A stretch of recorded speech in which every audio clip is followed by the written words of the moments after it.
What's going on, Roger? How you doing today, brother? Alejandro, great to see you, man.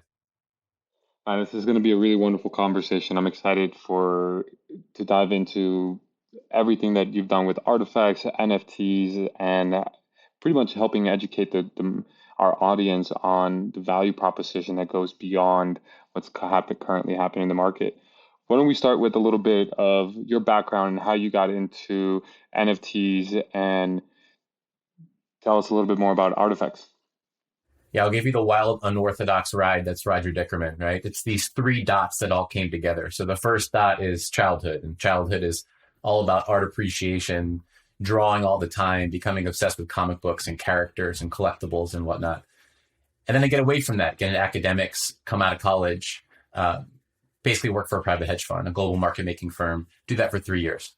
And then take a hard pivot out of that and then go all into fitness and wellness. And that was all about community. So we have these three dots. We have art appreciation, business and finance, and community. And I find NFTs and they all come together. And it just becomes this life magnet that pulls me forward. And that's really, really fascinating. I love that. It sounds like NFTs chose you. You didn't choose NFTs. That's how I feel. Exactly. Uh, well, let's just get right into it. Let's talk about the value of community and how you define community and the importance to it in the NFT space. Yes, the NFT space is really interesting, right? We all know that there's something magical happening here. We see value propositions across the board, whether you look at the art itself, whether you look at digital identity, right, and owning digital assets, when you look at IP that's being developed in the digitally native space, all of that is incredibly important.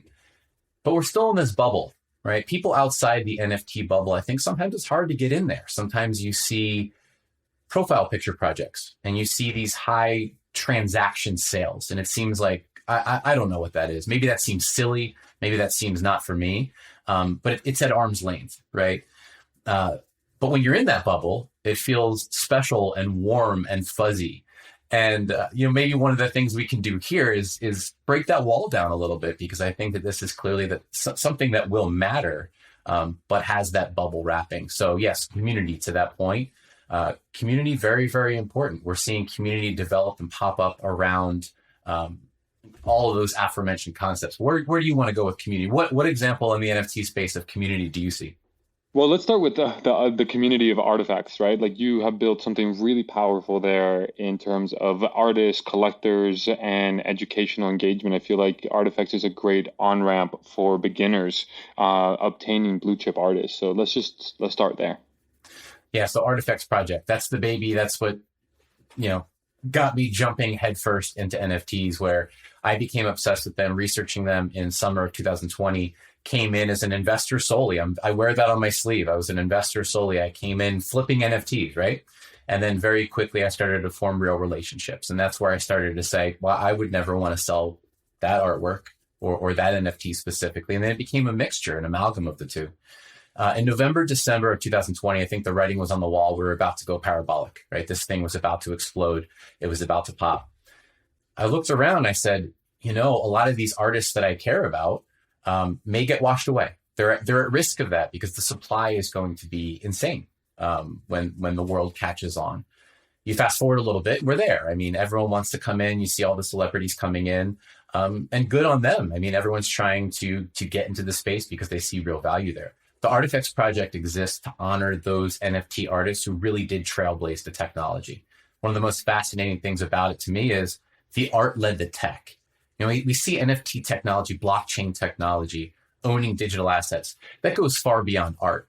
You're going to have other industries that outstrip art. You're going to have gaming that outstrips art. You're going to have eventually NFTs that are your medical records or your house or your car. They're going to be attached to all sorts of things. But in the end, the art, or in the beginning, the art led the tech forward. So Artifex Project honor 100 of the greatest digital artists to do the thing. That's a really awesome philosophy, and I love that concept of art led the tech. It's like the first time in technology where we actually see creators leading and the technology following, not vice versa.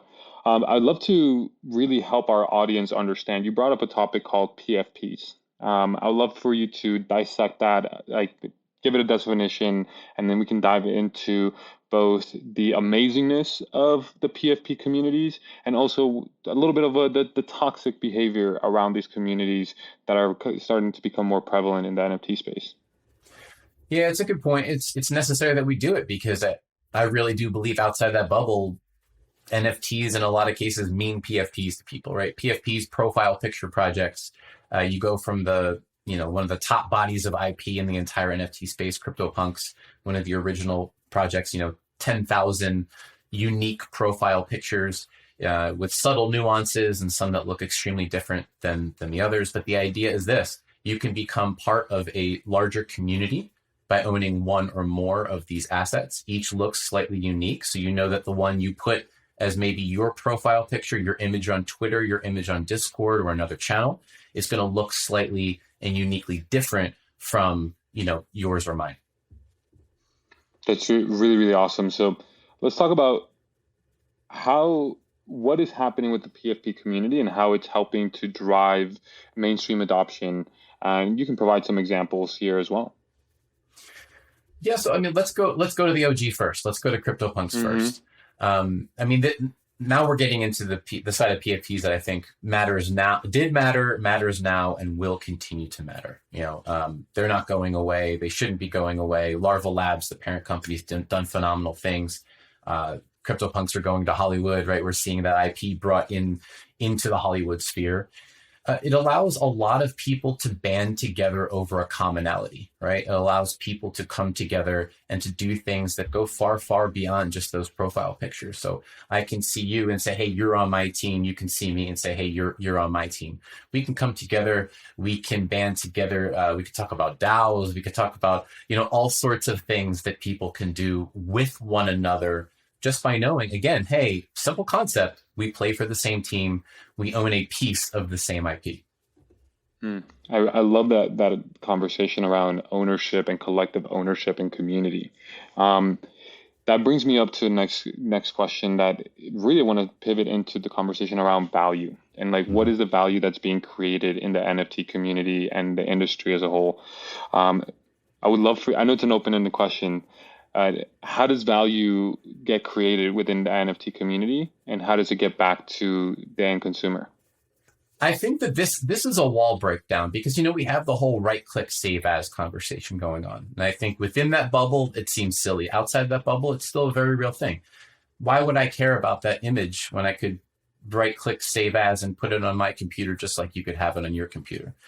The fact is that ownership has always been innate to human DNA. We want to own things. We want to know that I truly possess that thing, right? We see that with Rolexes to handbags. We see that from sneakers to comic books to trading cards. You want the real deal, not the forgeable thing. Okay, so let's start there.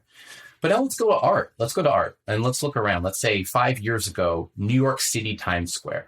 You look up at the art all over the place in New York City, Times Square. Guess what? That's digital art. That's digital art. There was no way for someone to own it. And so what you're seeing there is you're seeing companies hire it out and pay for it via employment or via contracting, right? And then paying to put it up and sell something on behalf of it. And we can keep going with that. Let's look at the hidden value transactions behind social media. Instagram, which I think now obviously under the Facebook umbrella or Meta, right? But under the Facebook umbrella, we're worth, let's say $100 billion-ish, right? $100 billion. How is that value created? Well, you see lots of amateur digital artists, professional digital artists that have some of the most viral posts in Instagram history. Well, what's happening there? There's real engagement there that drives value, except we don't see it that way. We see it as free, right? But that value gets driven mainly to Instagram. You go to YouTube, same thing. Well, some of the most viral videos of all time. Take a look at the infamous Charlie Bit My Finger video. Conservatively, we're talking about millions upon millions of dollars of advertising revenue generated by one single video. Looks to us as free because we can just keep playing it and clicking it over and over and over. So I think the thing I'd like to step back, that's why I wanted to start before NFTs, is just to look all around us and say, all of these things that I see are actually valuable, literally valuable. Now I think it's easier to understand when we walk into NFTs and give the very creators of those things, the creator of Charlie Bit My Finger, right, who actually did sell that video years later and took it off of YouTube. We look at up on Times Square, and you give, a new way for the people who would sell their services to a brand or a company to go now direct to consumer and collector and sell things a bit differently and have things be collected a bit differently. Now we're off to the right start. Hey, if you like this clip, be sure to check out the full interview and more only on realvision.com/crypto. It's 100% free. Sign up now.